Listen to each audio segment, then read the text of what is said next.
अस्सलाम वालेकुम, welcome back to my channel, welcome back to another video.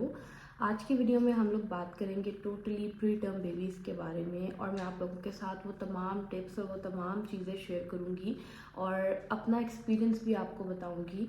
मैं already आप लोगों से शेयर कर चुकी हूँ कि किन सिचुएशंस में मेरी प्रीमेच्योर डिलीवरी हुई थी और मेरी बेटी जो है वो 34th वीक में पैदा हुई थी थ्रू सी सेक्शन। तो अगर आप लोगों ने वो वीडियो नहीं देखी, जो कि इस वीडियो का फर्स्ट पार्ट है, तो ऊपर आई बटन में भी आपको लिंक मिल रहा होगा, डिस्क्रिप्शन में भी होगा, आप लोग वो वीडियो देख लें। और आज की वीडियो में आप लोगों से टोटली अपना एक्सपीरियंस शेयर करूंगी एंड आई एम 110% श्योर कि ये वीडियो बहुत सी मदर्स के लिए हेल्पफुल होगी इंशाल्लाह। So let's get start. अच्छा जी, तो सबसे पहले आई नो आप बहुत परेशान हैं और मैं समझ सकती हूँ, इस वक्त कुछ समझ नहीं आ रहा होता कि क्या करें। अपनी तकलीफ़ भी इंसान भूल जाता है। आपका बेबी सी सेक्शन से डिलीवर हुआ है, आपको बिल्कुल भी कोई तकलीफ़ नहीं हो रही होगी, अपनी कोई तकलीफ़ फील ही नहीं होती जब आप अपना बच्चा अपने हाथ में देखते हो जो कि इतना वीक होता है, इतना बीमार होता है। तो सबसे पहली बात और सबसे इम्पॉर्टेंट बात जो है वो ये है कि आपने मेंटली एंड इमोशनली स्ट्रांग रहना है। अगर आप कहीं भी थोड़ा सा भी टूट गई तो ट्रस्ट मी, ये वक्त आप नहीं संभाल पाएंगी। और आई नो अभी आप लोग मेरी बात पे यकीन नहीं करोगे, क्योंकि जब मैं इस वक्त से गुजरी थी और लोग मुझे ये बात कहते थे तो मैं भी यकीन नहीं करती थी, लेकिन मैंने ये वक्त अपने ऊपर से गुजरते देखा, इसलिए मैं आपको अपने एक्सपीरियंस की बेस पे कह रही हूँ। आपका बच्चा बिल्कुल ठीक हो जाएगा, डोंट यू वरी। अल्लाह ताला पे तवक्कल रखिए, अल्लाह ताला पे भरोसा रखें, आपका बच्चा बिल्कुल ठीक हो जाएगा। और ये ऐसा मैं आपसे अपना एक पर्सनल एक्सपीरियंस शेयर कर रही हूँ। इस टाइम में ऐसा लगता है कि यार कब ठीक होगा, पता नहीं कितने महीने लग जाएंगे, नहीं ये नहीं ठीक होगा, एक साल बाद ठीक होगा। नहीं, ऐसा कुछ नहीं है। वीक्स के अंदर अंदर आप प्रोग्रेस देखेंगे अगर आप लोग सही से अपने बच्चे का ख्याल रखेंगे। So the very important thing is your stable mental condition. अगर आपकी mental condition, emotional condition stable रहेगी, आप स्ट्रांग रहेंगे मेंटली एंड इमोशनली, तो ट्रस्ट मी आपको कोई भी नहीं तोड़ सकता। और ये वक्त ऐसे गुजरेगा कि आपको समझ भी नहीं आएगा कि कहाँ से आया और कहाँ गया है। अच्छा जी, सो दो तरह की कंडीशंस हो सकती हैं after your pre mature birth. Number 1, या तो आपको नर्सरी की ज़रूरत पड़ सकती है, एंड नंबर 2, या तो आपको नर्सरी की ज़रूरत नहीं पड़ सकती। ठीक है, अगर आपको नर्सरी की ज़रूरत नहीं पड़ती तो आपने ऐसी चीज़ों का ख्याल रखना है कि आगे भी चल के आपको नर्सरी की ज़रूरत ना पड़े। क्योंकि अगर एक बार आप बच्चे को, प्री मेच्योर बच्चे को नर्सरी के बगैर घर ले आए तो इट डज़ंट मीन कि आपका बच्चा दोबारा नर्सरी में नहीं जाएगा। अगर आप उसका ध्यान रखने में कहीं भी भूल चूक करेंगी तो आपका बच्चा दोबारा नर्सरी में जा सकता है, उसको नर्सरी की ज़रूरत पड़ सकती है। सो मेक श्योर कि आप हर मुमकिन कोशिश करें और हर उस प्रिकॉशन को इम्प्लीमेंट करें कि आपका बच्चा जो है वो नर्सरी में ना जाए। ठीक है, और अगर खुदा न खास्ता आपके बेबी को नर्सरी की ज़रूरत पड़ गई है और वो नर्सरी वाला अपना टाइम कंप्लीट करके डिस्चार्ज होकर घर आ गया है, तब भी आपने प्रिकॉशंस को इम्प्लीमेंट रखना है। क्योंकि ये प्री मेच्योर बेबी है, इसकी birth normal full term babies से थोड़ी सी कम होती है। सो ऑब्वियसली इम्यून सिस्टम उतना स्ट्रांग नहीं होता जितना एक फुल टर्म बेबी का होता है। सो हमने 6 मंथ्स तक इन बच्चों की बहुत केयर करनी होती है, बहुत ख्याल रखना होता है। So guys, pre term babies के लिए सबसे इम्पॉर्टेंट चीज़ होती है आइसोलेशन। अगर आपका बच्चा नर्सरी के बगैर घर आ गया है या उसको नर्सरी की ज़रूरत पड़ी है, तब भी आपने मेक श्योर करना है कि जब तक वो अपना एक स्टैंडर्ड वेट कंप्लीट नहीं कर लेता तब तक आपने अपने बच्चे को आइसोलेशन में रखना है। स्टैंडर्ड वेट क्या होता है आपको आगे चल के मैं बता देती हूँ, लेकिन आइसोलेशन इज़ वेरी इंपॉर्टेंट। ठीक है, आइसोलेशन जैसे हमने कोविड के टाइम पे कोविड के पेशेंट को हम अलग कर लेते थे, उससे भी स्ट्रिक्ट होनी चाहिए ये आइसोलेशन। इसका रीज़न ये है कि आपके बच्चे का इम्यून सिस्टम बहुत वीक होता है, और ऐसे बच्चे जो कि ऑलरेडी प्री टर्म है, इम्यून सिस्टम बहुत वीक है, ये बहुत जल्दी इन्फेक्शन कैच करते हैं, बहुत जल्दी इन्फेक्शन कैच करते हैं। सो मेक श्योर कि आपका बच्चा जो हो वो अलग से एक रूम में हो और उसको सिर्फ 2 लोग अटेंड करें, उसके parents, mother and father, that's it. ठीक है, इसके साथ साथ जिस रूम में आप रख रहे हैं उस रूम में आपने ये भी मेक श्योर करना है कि वो रूम उसमें विंडो वगैरह हो ताकि वेंटिलेशन होती रहे। वेंटिलेशन से क्या होता है, अगर विंडो है, आप दिन में थोड़ी देर के लिए उसको ओपन कर रहे हैं, तो उससे जब एयर क्रॉस होती है रूम में, जितने भी जर्म्स होते हैं, वायरसेस होते हैं, वो ऑटोमेटिकली मर जाते हैं। ठीक है, इसके साथ साथ आप लोगों ने क्या करना है कि आपने डेटोल ले लेना है और उससे रूम में 2 दफ़ा मॉप करना है। और इसके साथ साथ आप लोग ट्राई करें कि अगर आप रूम से बाहर आ रहे हैं तो आपके जो स्लीपर्स हैं रूम वाले वो बिल्कुल अलग हों, बिल्कुल जर्म्स नहीं जाने देने हमने अपने रूम के अंदर। आप रूम के बाहर अलग स्लीपर्स यूज़ करें, रूम के अंदर के लिए अलग करें, और वॉशरूम में भी ऑब्वियसली वो तो होता ही अलग है, बट मेक श्योर कि आप कोई भी जर्म ना तो रूम के बाहर से रूम में लेके जाए, ना ही वॉशरूम वाली साइड से। उसको इन जर्म्स को रूम से दूर रखने के लिए आप जो जो प्रिकॉशंस कर सकते हैं वो लाजमी करें। दिन में 2-3 बार रूम की सफाई करें, ठीक है। साथ में आप लोग मॉप करें, साथ में आप अपना फर्नीचर जो है उसको भी डेटोल से क्लीन रखें।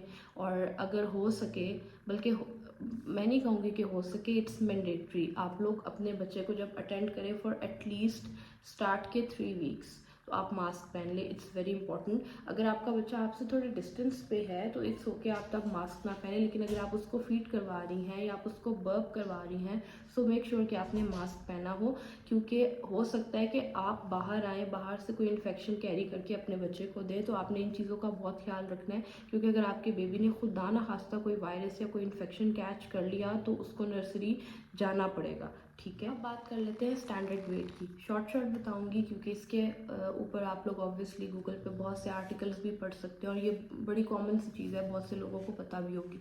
सो एक बच्चा जब पैदा होता है तो उसका स्टैंडर्ड वेट होता है 2.5 kg, ठीक है। 2.5 kg से बिलो वेट वाले बच्चों को हम लोग लो वेट बेबी कहते हैं, ठीक है। अब होता ये है कि कुछ बच्चे फुल टर्म बेबीज़ होते हैं, यानी कि 9 मंथ्स के बाद ही पैदा होते हैं, 40 वीक्स 38 टू 40 वीक्स तक ही पैदा होते हैं, लेकिन फिर भी उनका वेट जो है वो 2.5 kg से कम होता है, तो वो लो वेट बेबीज़ होते हैं। कुछ बच्चे होते हैं जो कि टाइम से पहले पैदा हो जाते हैं, जैसे कि 7th मंथ में पैदा हो जाते हैं या 8th मंथ में पैदा हो जाते हैं। उन बच्चों का ऑब्वियसली वेट तो कम होता है, या साथ में वो प्रीमेच्योर बेबीज़ भी होते हैं, ठीक है। तो अब अगर आपके बच्चे का वेट 2.5 से कम है तो इसका मतलब है कि आपका बच्चा वीक है और उसको बहुत ख्याल रखने की ज़रूरत है। अब इसमें भी जो आपके लो वेट बेबीज़ होते हैं ना, उनमें भी 2 कैटेगरीज है, low weight and very low weight. अगर आपके बच्चे का वेट जो है वो 2 है, 1.8 है, 1.9 है, 2 है, 2.1 है, 2.2 है, तो वो लो वेट में आता है, ठीक है।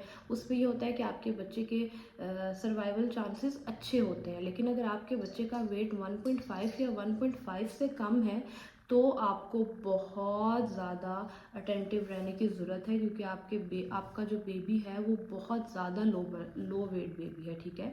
तो ये है स्टैंडर्ड वेट। 2.5 से नीचे नीचे का बच्चा जो है उसकी उसकी एक्स्ट्रा केयर हमें करनी होती है। 2.5 से ये है कि एक नॉर्मल वेट रेंज स्टार्ट हो जाती है। तो अब हम बात करते हैं फीड पे।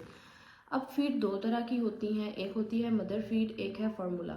अब अगर आपका बच्चा फुल टर्म है तो कहा जाता है कि इसको मदर फीड पे ही रखो। 80% बच्चा जो है वो मदर फीड पे रहे और 20% जो है आप लोग फार्मूला यूज़ कर सकते हैं। लेकिन प्री टर्म बेबीज़ के केस में ऐसा बिल्कुल नहीं है, आपने उनको 50-50 प्रोपोर्शन पे रखना होता है, यानी कि 50% मदर फीड एंड 50% फार्मूला।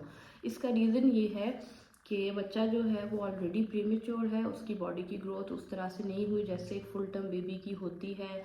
बाल अभी तक नहीं आए, नेल्स प्रॉपर ग्रो नहीं हुए, इम्यून सिस्टम बहुत वीक है, कोई भी इन्फेक्शन कोई भी जर्म इजीली बच्चा कैरी कर सकता है। तो जो फार्मूला मिल्क होता है, formula milk specially for premature babies, जो फार्मूला होते हैं वो इस तरह से उन लोगों ने बनाए होते हैं कि आपका जो प्रीमेच्योर बेबी है वो डेली बेसिस पे specific number of calories gain करे, प्लस उसका इम्यून सिस्टम इतना स्ट्रांग रहे कि खुदा ना खास्ता अगर कोई इन्फेक्शन कैच भी हो जाए तो बच्चा उसको फाइट कर सके। तो आपने मेक श्योर करना है कि बहुत लोग आपको कहेंगे कि सिर्फ माँ का दूध भी बहुत इंपॉर्टेंट है, आपने देना है, लेकिन आपने साथ फार्मूला मिल्क भी जो है वो कंटिन्यू रखना है। इसके बाद आते हैं फीड के टाइम पे कि फीड आपने कितने कितने टाइम बाद देनी है। तो स्टार्ट में मैं आपको बताऊं, ये जो प्री टर्म बेबीज़ होते हैं ये बिल्कुल भी फीड नहीं करते, बिल्कुल भी, क्योंकि एक तो टाइम से पहले पैदा हुए हैं, ऊपर से वेट इतना कम है, इनमें बिल्कुल जान ही नहीं होती इन बच्चों में। आपसे अगर मैं अपना एक्सपीरियंस शेयर करूँ तो मेरी बेटी के रोने की आवाज़ भी हमें नहीं आती थी। वो उस बेचारी में इतनी हिम्मत नहीं थी कि वो रोए और वो दूध मांगे। वो उसको जब भूख लगती थी तो वो यकीन करे इतना बिल्कुल थोड़ी सी आवाज़ निकालती थी जो कि शायद साथ बैठे बंदे को भी ना आए। तो आपने इस चीज़ का ख्याल रखना है कि बच्चे को टाइमली फ़ीड देनी है, क्योंकि फ़ीड उसके लिए बहुत इंपॉर्टेंट है। अब जो डॉक्टर टाइम सजेस्ट करते हैं वो है 2 आवर्स, ठीक है। तो आपने मेक श्योर करना है कि 2 आवर्स से टाइम ज़्यादा कम ना हो और 2 आवर्स टाइम ज़्यादा ऊपर भी ना जाए। हाँ, आप 1.5 आवर्स के बाद भी दे सकते हैं अगर आपका बच्चा डिमांड कर रहा है, लेकिन अगर आपका बच्चा 1 घंटे बाद डिमांड कर रहा है तो आपने उसको मिल्क नहीं देना, क्योंकि इस तरह से आपका बच्चा ओवर फीड हो जाएगा और उसको वॉमिट हो सकती है।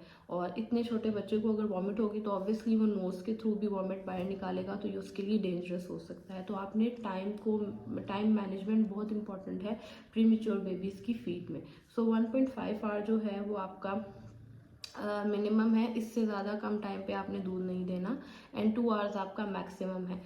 और अगर स्टार्ट में फॉर लाइक 1 और 2 वीक आपका बच्चा जो है वो खुद से फीड की डिमांड नहीं कर रहा और हर वक्त सो रहा है, तो आपने क्या करना है कि खुद से हर 2 घंटे के बाद, इवन रात में भी आपने उठ के बच्चों को फीड देनी है। इन आर केस मैंने और मेरे हस्बैंड ने रात को भी 2 घंटे का अलार्म लगाया होता था और हर 2 घंटे के बाद हम उठते थे और अपनी बेटी को फीड करवाते थे। 2 घंटे, एक फीड वो ख़त्म कर रही है, उसको बर्प करवाया, बर्प करवाने के फ़ौरन बाद से 2 घंटे का टाइमर आपने स्टार्ट करना है, ठीक है। तो अगर दिन में 24 घंटे हैं, 24 घंटे के लिहाज से आपने मेक श्योर करना है कि आपका बच्चा एटलीस्ट 10 से 12 फीड ले पूरे दिन में, ठीक है। अब उसमें आप लोग ये कर सकते हैं कि अगर आप अपने बच्चे को 10 फीड दे रहे हैं तो 6 फीड जो हो वो मदर फीड हो, ठीक है, और बाकी की जो 4 है वो आप लोग फार्मूला रख सकते हैं, लेकिन आपने फार्मूला को मिस नहीं करना एंड मेक श्योर कि फार्मूला प्री मेच्योर बेबीज़ का ही हो और कोई फार्मूला ना हो। और वन मोर थिंग, फार्मूला खुद से मत ढूंढने निकलें, या जो मैं आपको दिखा रही हूँ, मेरा जो फार्मूला है उसकी वीडियो भी मैं आपको दिखा देती हूँ मैं कौन सा यूज़ कर रही हूँ। मैं यूज़ कर रही हूँ मेजी का, ये प्री मेच्योर बेबीज़ का फार्मूला है, मेजी फ्री इसको कहा जाता है। मुझे ये डॉक्टर ने सजेस्ट किया था। आप लोग जो भी फार्मूला अपने बच्चे को दे रहे हैं मेक श्योर कि वो डॉक्टर से लिखवा के दे, डॉक्टर के सजेशन के बगैर आपने नहीं देना। हो सकता है कि आपके बेबी को सूट ना करे और उसको तकलीफ़ हो, सो मेक श्योर कि डॉक्टर से एक बार पूछ लें। अच्छा, फीड में क्योंकि हम सबको पता है mother feed is very important. अब उसमें होता यह है कि आपका जो बेबी है, प्री मेच्योर बेबी है विद लो बर्थ वेट, ये बच्चे जो हैं ये मदर को लैच नहीं कर पाते, ठीक है, मदर फीड डायरेक्ट नहीं ले पाते। तो अब उसका क्या सल्यूशन है? तो आपको जो है लोग कहेंगे कि नहीं नहीं नहीं, इसको तुम डायरेक्ट दो, मदर फीड डायरेक्ट दो, लेकिन मैं आपसे एक फ़ैक्ट शेयर करती हूँ। फैक्ट ये है कि जब तक आपके बच्चे का वेट 2.5 नहीं हो जाता वो डायरेक्ट मदर फीड नहीं ले सकता, क्योंकि उसमें इतनी ताकत ही नहीं है कि वो आपको डायरेक्ट जो है वो मदर फीड ले। तो आपने क्या करना है, ऐसे में आपने छोड़ना भी नहीं है। आपने ये भी नहीं कहना कि नहीं यार छोड़ो, जब 2.5 kg का हो जाएगा तब मैं इसको मदर फीड दे दूँगी, नहीं, ऐसा नहीं करना। अगर आपका बेबी, उसका वेट कम है और उसमें ताकत नहीं है कि वो डायरेक्ट मदर फीड ले सके, तो आपने उसको एक्सप्रेस करके देना है मिल्क, ठीक है।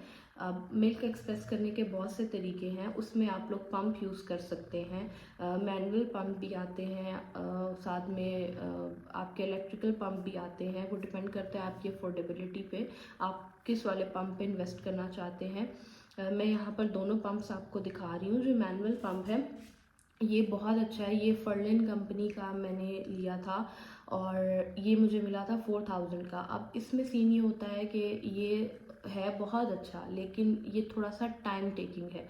इसमें आपको काफ़ी टाइम लग जाता है मिल्क एक्सप्रेस करने में, लाइक आपको आराम से 1-1.5 घंटा लग जाएगा। और ये दूसरा पंप जो देख रहे हैं आप, ये इलेक्ट्रिकल पंप है और ये एक तो थोड़ा सा एफर्टलेस होता है और टाइम भी थोड़ा कम लगता है। अब इलेक्ट्रिकल पंप्स जो हैं इनमें भी क्वालिटीज़ हैं। आप मार्केट जाएंगे तो आपको मिनिमम ये 7000 से स्टार्ट होते हैं और 40,000 तक जाते हैं। तो again it's up to you, आपकी अफोर्डेबिलिटी पे है, आप जितना अफोर्ड कर सकते हैं आप वो ले सकते हैं। बट मेक श्योर कि आप इन पंप्स का यूज़ करें। आप अपने बच्चे को अगर ट्राई करवाएंगी कि वो लैच कर ले, तो इट्स इम्पॉसिबल फॉर हिम, वो लैच नहीं कर सकता, उसमें अभी इतनी ताकत नहीं है। सो ये कोशिश आप मत करें, आप अपने बच्चे को भी तकलीफ़ देंगी, ख़ुद भी देंगी। इससे बेहतर है कि आप फ्रॉम डे 1 ये पंप यूज़ करें और उसको मदर फीड प्रोवाइड करें, क्योंकि मदर फीड, इवन जो स्टार्ट के डेज़ की मदर फीड है, वो आपके बच्चे के लिए बहुत ज़्यादा इंपॉर्टेंट है। फिर आते हैं हम लोग फीड की क्वांटिटी की तरफ, ठीक है। तो क्वांटिटी जो है वो स्टार्ट में तो आपका बच्चा बहुत कम लेगा, मेरे इस केस में 3 दिन तक मेरी बेटी कुछ ड्रॉप्स दूध लेती थी, लेकिन आपने बिल्कुल परेशान नहीं होना। अगर आप लोग हर 2 घंटे बाद उसको फीड कराएंगे तो ग्रेजुअली जो है बच्चे की फीड की क्वांटिटी खुद ब खुद ज़्यादा होती जाएगी। आपको मैं मिनिमम बताती हूँ, आपने ट्राई करना है कि स्टार्ट में फ्रॉम डे 1, चलिए डे 1 नहीं, फ्रॉम डे 3 आपका बच्चा जो है वो मिनिमम 15 ml मिल्क ले, ठीक है। आप उसको आप मतलब ऐसा भी नहीं है कि आपने ठूसना है, ठूसना बिल्कुल नहीं है। अक्सर ये होता है कि ये बच्चे, छोटे बच्चे जो होते हैं, प्री टर्म बेबीज़ जो होते हैं, ये 24 घंटे में से ऑलमोस्ट 22 आवर्स सोते रहते हैं।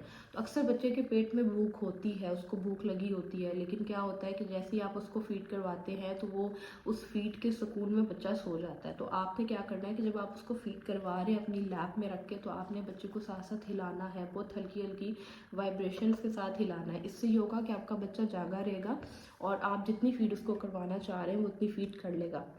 तो 15 ml से स्टार्ट करें, और एक बार आप उसको एक स्टैंडर्ड क्वांटिटी के ऊपर सेट कर देंगे तो वो खुद ब खुद लाइक नेक्स्ट डे हो सकता है कि आपका बच्चा 20 ml ले, उससे नेक्स्ट डे 25 ml, उससे नेक्स्ट डे 30 ml, यूँ कर करके ग्रेजुअली आपकी फीड की क्वांटिटी बढ़ती जाएगी। अब मैं आपसे अपने केस में शेयर कर लेती हूँ। मेरी बेटी ने स्टार्ट में कुछ दिन ड्रॉप्स लिए थे मिल्क के, मैं ml तो काउंट ही नहीं कर सकती, ड्रॉप्स थे वो। खैर जैसे जैसे मैंने उसकी एक रूटीन बनाई, लाइक हर 2 घंटे बाद उसको दूध मिल्क देना स्टार्ट किया, तो वो उसकी क्वांटिटी बढ़ती गई। और I think like after 10 days या 1 वीक आप कह लें, उसके बाद वो आराम से 20-25 ml कंज्यूम करना स्टार्ट हो गई थी। और वहाँ से वो क्वांटिटी जो है वो 25 ml से जो है वो स्टार्ट हुई, और अब तो अल्हम्दुलिल्लाह वो एक फीड में 100-120 ml पी लेती है, ठीक है। तो आपने, ये आप पे है कि आप अपने बच्चे को किस तरह से यूज़ टू करती हैं इसका मिल्क की क्वांटिटी का। तो आपको बहुत मेहनत करनी पड़ेगी, आप ट्रस्ट मी, ये बहुत मेहनत वाला काम है, लेकिन ये मेहनत आपकी ज़रूर रंग लाएगी। अब नेक्स्ट बात करते हैं बच्चे के टेम्परेचर का, कि आपने बच्चे को कितने टेम्परेचर में रखना है, क्योंकि प्री टर्म बेबीज़ के लिए टेम्परेचर भी बहुत इंपॉर्टेंट है। सो जो सबसे पहला फैक्टर है वो ये है कि चाहे सर्दी हो या गर्मी हो, आपने बच्चे को डायरेक्ट हवा नहीं लगने देनी, ठीक है। डायरेक्ट हवा का मतलब यह है कि आपने उसको डायरेक्ट पंखे के नीचे या एसी के सामने या चिलर के सामने नहीं रखना।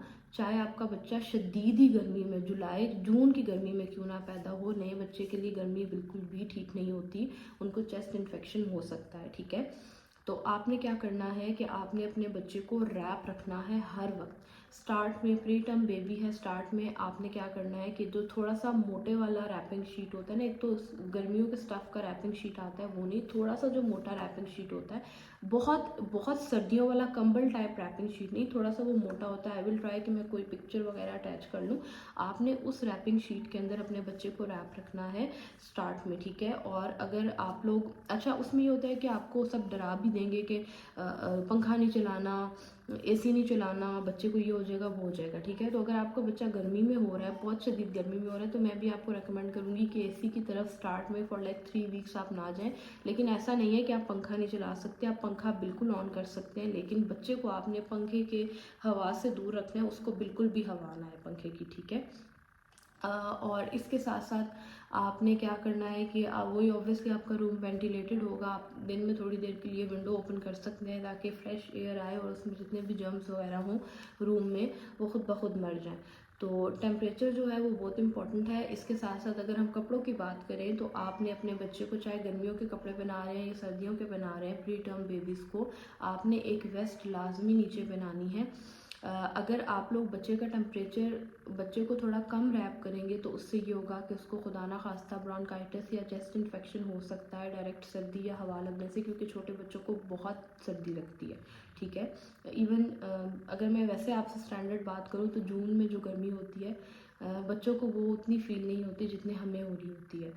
और अगर हम बच्चे को ओवर रैप करेंगे तो उससे क्या होगा, बच्चे को फ़ौरन से बुखार हो जाएगा। इसमें आपके साथ मैं अपना एक एक्सपीरियंस शेयर करती हूँ। मुझे नहीं पता था ओवर रैप करने के बारे में, मुझे लोगों ने डराया हुआ था कि आपने बच्चे को रैप रखना है, हवा से दूर रखना है, इसको सर्दी ना लग जाए, इसको ये बीमार ना हो जाए, इसको चेस्ट इन्फेक्शन ना हो जाए। तो उसके लिए मैं क्या करती थी, मैं हर वक्त रैप रखती थी, 2-2 कम्बलों में डाल कर रखती थी। तो क्या हुआ कि एक दिन मुझे फ़ील हुआ कि मेरी बेटी को बुखार है। और जब मैंने अपने डिजिटल थर्मामीटर से उसका बुखार चेक किया तो वो 100 था और मैं बहुत ज़्यादा डर गई, बहुत ज़्यादा मैं डर गई।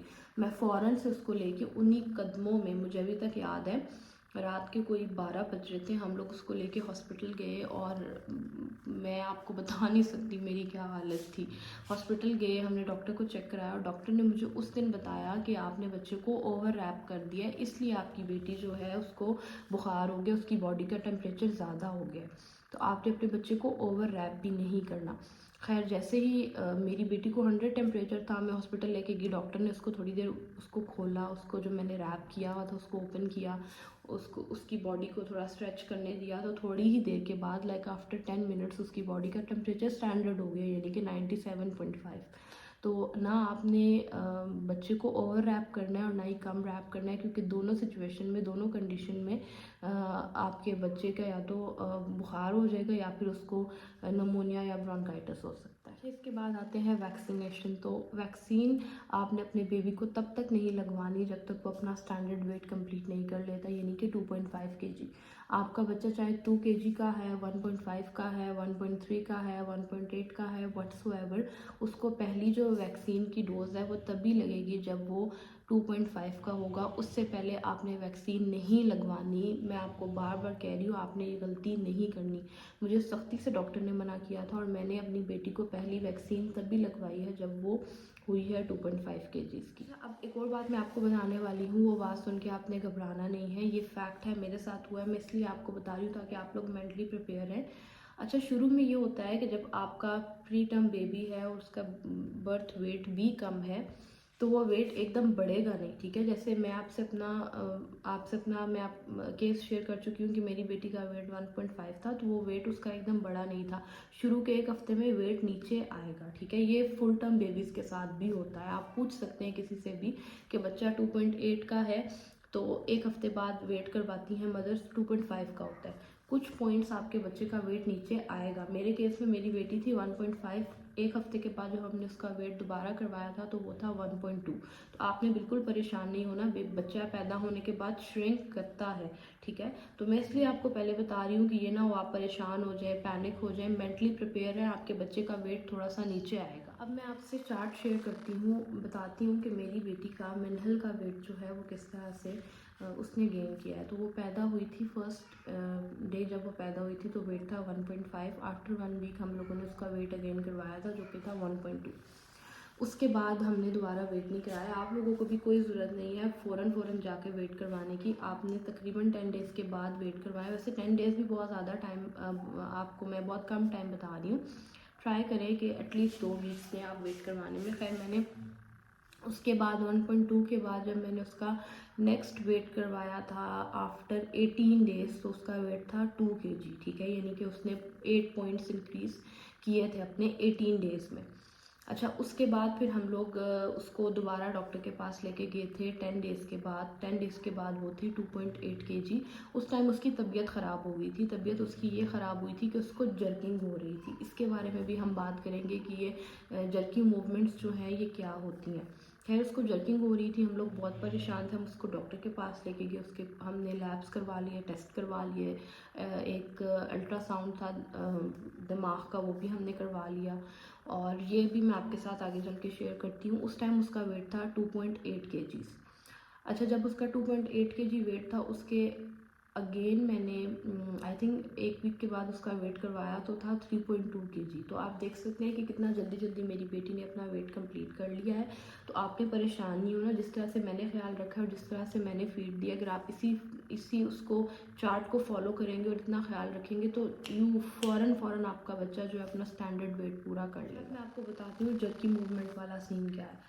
तो हुआ ऐसे कि मुझे एक दिन फ़ील हुआ, मुझे फ़र्स्ट टाइम फ़ील हुआ। उससे पहले मेरे हस्बैंड को और मेरी मदर इन लॉ को थोड़ा बहुत फ़ील हो चुका था, लेकिन हमने नोटिस नहीं लिया क्योंकि हम हर तरह की नेगेटिविटी को अपनी बेटी के मामले में दूर रख रहे थे खुद से। खैर मुझे फ़ील हुआ कि मेरी बेटी जो है वो यूँ यूँ यूँ यूँ यूँ यूँ ऐसे ऐसे जर्की मूवमेंट्स जो है करिए ऐसे। उसका एक हैंड जो है वो बार बार ऐसे, मैं आपको बताती हूँ यूँ इस तरह से मूवमेंट्स आ रही हैं। हम लोग बहुत परेशान हो गए। खैर हम लोग उसको रात के टाइम डॉक्टर के पास लेके गए। उन्होंने हमें हमारे घर के करीब जो हॉस्पिटल था वहाँ पर उस टाइम कोई चाइल्ड स्पेशलिस्ट नहीं था, तो उसी टाइम उन लोगों ने हमें इस्लामाबाद में रेफ़र कर दिया। रात के टाइम हम लोग इस्लामाबाद पहुँचे तकरीबन 12:30 बजे।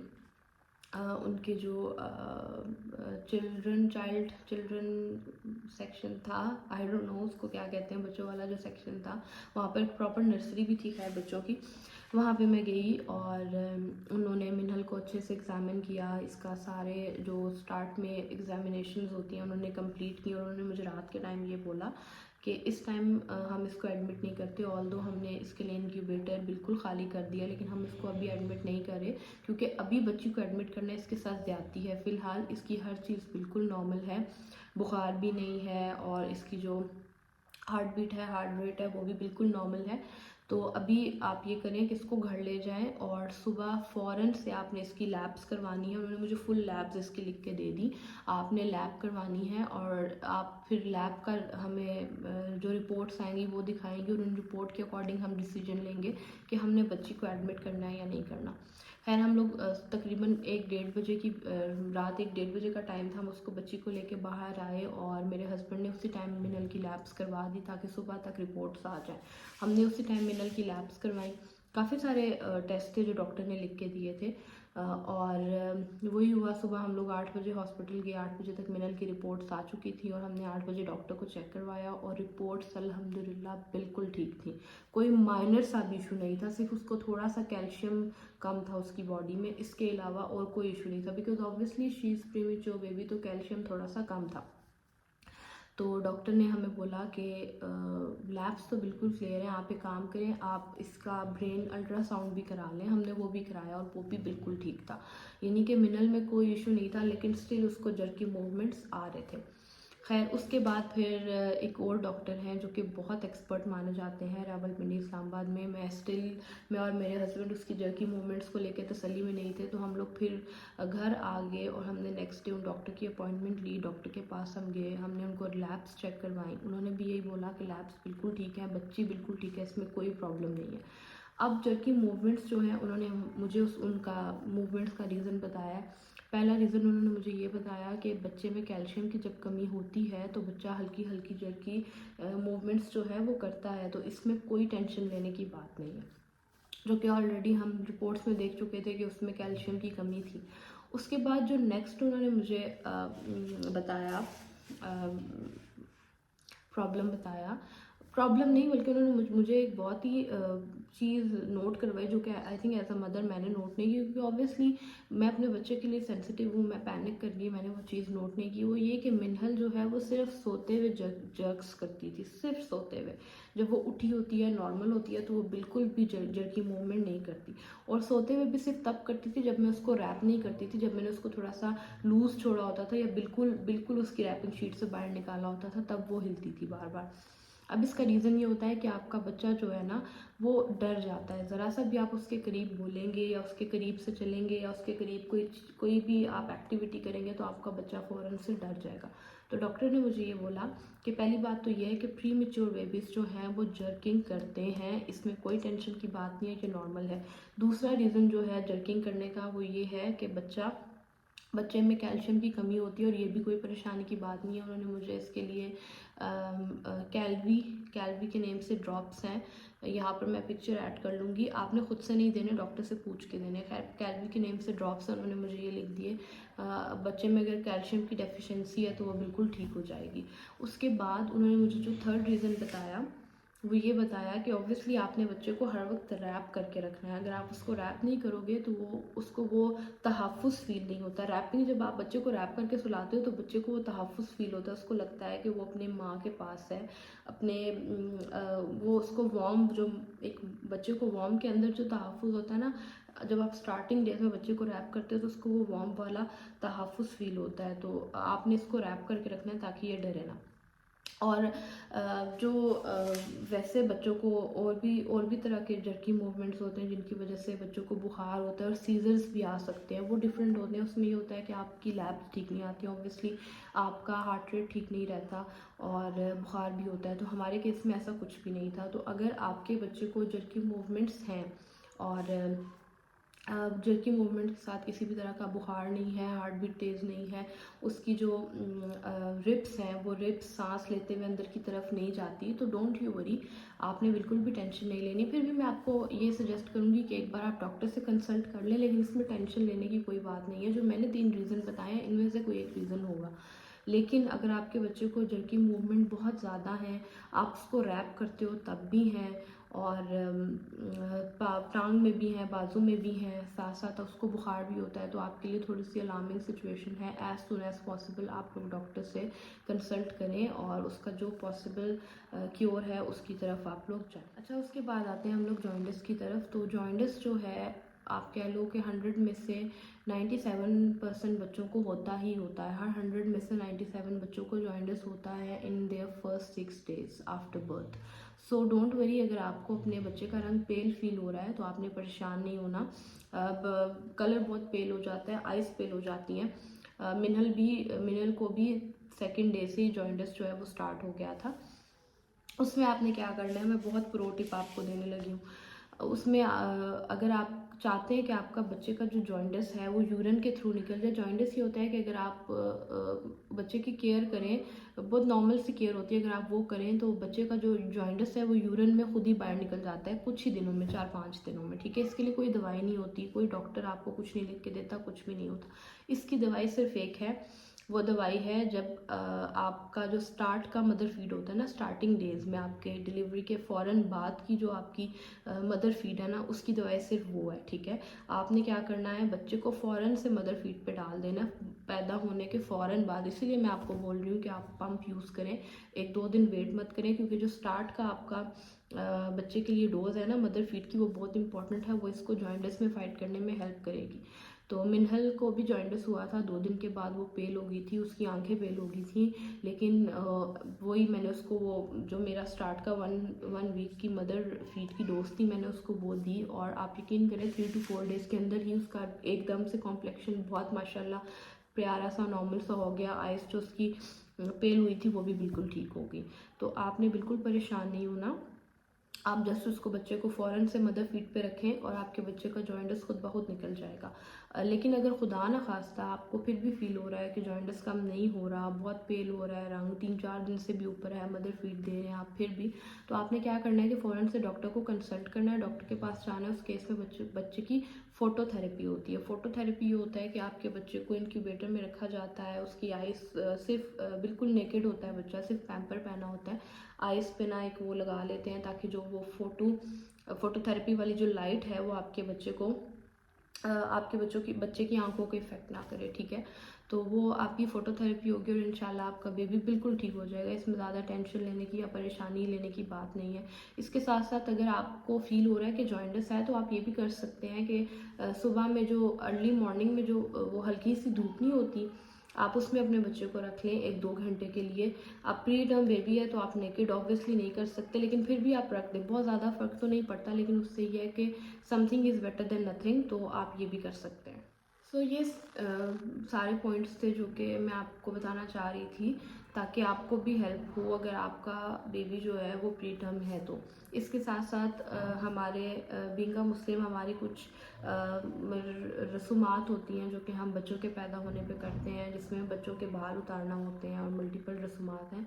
तो आपको मैं एक बात ये बता दूं कि जब तक आपका बच्चा अपना स्टैंडर्ड वेट कंप्लीट नहीं करता, तब तक आपने कोई भी ऐसी रस्म नहीं करनी, क्योंकि आपके बच्चे में अभी इतनी ताकत या इम्यूनिटी नहीं है, ठीक है, कोई वो इस तरह की किसी भी चीज़ को फेस कर सके। तो आपने बिल्कुल बाल वगैरह भी नहीं उतरवाने, कुछ भी नहीं करना। इवन आप उसको सोशल गैदरिंग से भी दूर रखें। मैं आपको ऑलरेडी बता चुकी हूँ कि सिर्फ बच्चे के करीब 2 अटेंडेंट अलाउ हैं, वो भी विद मास्क, ठीक है। मैं आपको अपना भी बता देती हूँ, मैंने मिनहल के जो बाल उतरवाते हैं ना, उसको कहते हैं झंड उतारना, मैंने वो नहीं करवाया। उसको मैंने, हाँ, आपने बच्चों को शावर भी नहीं देना, बाथ भी नहीं देना, नहाने लाना बिल्कुल नहीं है, बिल्कुल भी नहीं नहलाना। मिनल को मैंने क्या किया था कि जब वो पैदा हुई थी तो 2 हफ्ते तक तो बिल्कुल भी हमने उसको पानी वगैरह टच नहीं किया था, ना ही कोई लोशन लगाया था, ना ही कोई ऑयल लगाया था, क्योंकि स्किन बहुत सेंसिटिव थी। उसकी स्किन पे ना वाइट कलर के छोटे छोटे छोटे बम्प्स थे। 2 हफ्ते के बाद मैंने ये किया था कि उसको मैंने रुई गीली, कॉटन रुई गीली करके गर्म पानी में उसके थ्रू मैंने उसको बाथ दे दिया था, ताकि जो उस पर कुछ अगर गंदा गंदा लगा भी है या स्मेल वगैरह भी आ रही है तो वो बिल्कुल साफ़ हो जाए। और मिनल बिल्कुल साफ़ हो गई थी। उसके बाद फिर वाइप्स आपने क्या करना है, स्टार्ट में डायरेक्ट जो वाइप्स होते हैं ना, आपने वो भी यूज़ नहीं करने। अगर आप उठा के देखो तो वाइप ठंडे होते हैं। तो आप क्या करो कि पहले नीम गर्म पानी लें, आप उसमें अपने वाइप को डिप कर लें, उसके बाद आप अपने बच्चे के लिए वाइप को यूज़ कर सकते हैं। मैं आपको रेकमेंड करूँगी डायरेक्ट वाइप बिल्कुल भी मत यूज़ करें। तो स्टार्ट के 2 हफ्ते में तो आपने बिल्कुल भी ना ही कोई लोशन लगाना है, ना ही कोई शैम्पू लगाना है, ना ही कोई पाउडर, कुछ भी नहीं लगाना। 2 हफ्ते के बाद आप ये है कि बच्चे को कॉटन की हेल्प से लाइट सा बाथ दे दें ताकि आपके बच्चे की बॉडी लाइट हो जाए। उसके बाद ये है कि आप लोशन वगैरह, पाउडर वगैरह लगा सकते हैं, ठीक है। और आपने ये जो बाल उतारने वाला सीन है ना, ये आपने बिल्कुल भी नहीं करना अनटिल अनलेस आपका बच्चा 2.5 kg का नहीं हो जाता। ये बात बहुत ज़्यादा इम्पॉर्टेंट है, इसको अपने वहमो गुमान में आप लाजमी रखें, क्योंकि कुछ पेरेंट्स जो होते हैं वो करवा देते हैं, तो ऐसे आपने नहीं करवाना। अब एक स्टैंडर्ड में अगर आपको टाइम दूँ तो trust me, mark my words, हमारे पाकिस्तान में टर्म यूज़ होता है चिल्ला। 40 डेज़ को एक बच्चा, और जब न्यू बॉर्न बेबी और उसकी माँ जब अपने 40 डेज़ कंप्लीट कर लेते हैं तो कहा जाता है कि बच्चा और माँ चिल्ले से बाहर आ गए। आपका बच्चा अपने चिल्ले में अपना स्टैंडर्ड वेट कंप्लीट कर लेगा, don't you worry, mark my words, ठीक है। आपने बिल्कुल भी टेंशन नहीं लेनी, आपने बिल्कुल भी परेशान नहीं होना। पॉजिटिव रहें, सब्र रखें, अल्लाह ताला पे यकीन रखें और अपने बच्चे का बहुत ख्याल रखें, ठीक है। इस टाइम एक आप हैं और एक आपका ऑब्वियसली लाइफ पार्टनर है, आपका हस्बैंड है, जो कि इस बच्चे को का ख्याल रख सकते हैं। इससे आप दोनों से ज़्यादा कोई भी इस बच्चे का ख्याल नहीं रख सकता, ठीक है। तो बिल्कुल परेशान ना हूँ। आपका कोई भी क्वेश्चन है related to your premature baby तो you can freely contact me. आप मुझे ईमेल कर लें।